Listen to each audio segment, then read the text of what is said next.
आज आपल्याला सर्वांना माहीत आहे की भारतीय जनता पार्टीचा आज वर्धापन दिन संपूर्ण देशभरामध्ये साजरा केला जातो आहे.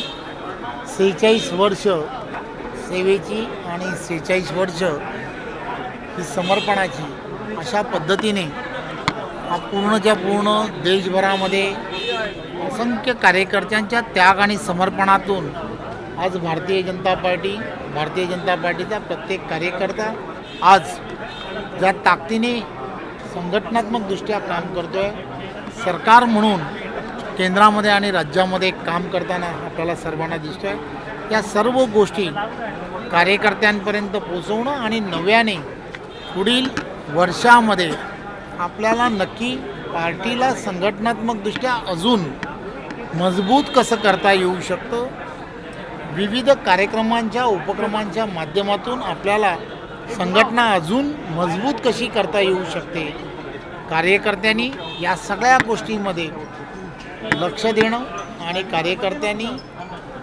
आपल्या सर्व कार्यक्रमांच्या माध्यमातून नागरिकांपर्यंत अंत्योदयाचा जो विषय आहे तो विषय पोचवण्याचं काम करावं, अशा पद्धतीचं आज सर्व कार्यकर्त्यांना संकल्प घेऊन पुढील वर्षभरामध्ये प्रवास जास्तीत जास्त करावा.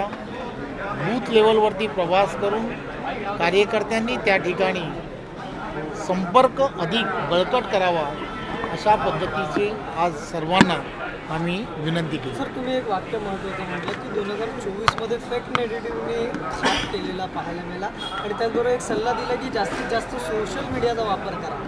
हे आज आपल्याला सर्वांना माहीत आहे की सोशल मीडियाच्या माध्यमातून अनेक फेक नेगेटिव्ज हे पसरवण्याचं काम केलं जातं.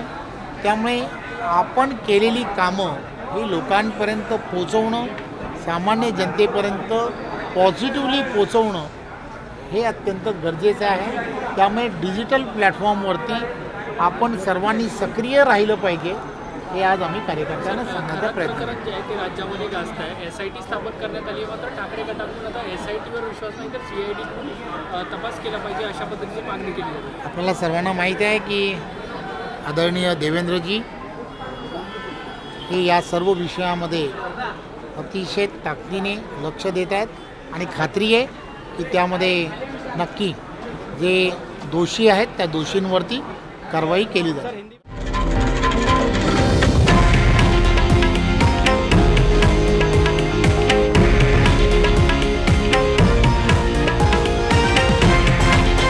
हे आहे देशातील नंबर 1 न्यूज नेटवर्क आणि आपण पाहत आहात TV9 मराठी, एकमेव.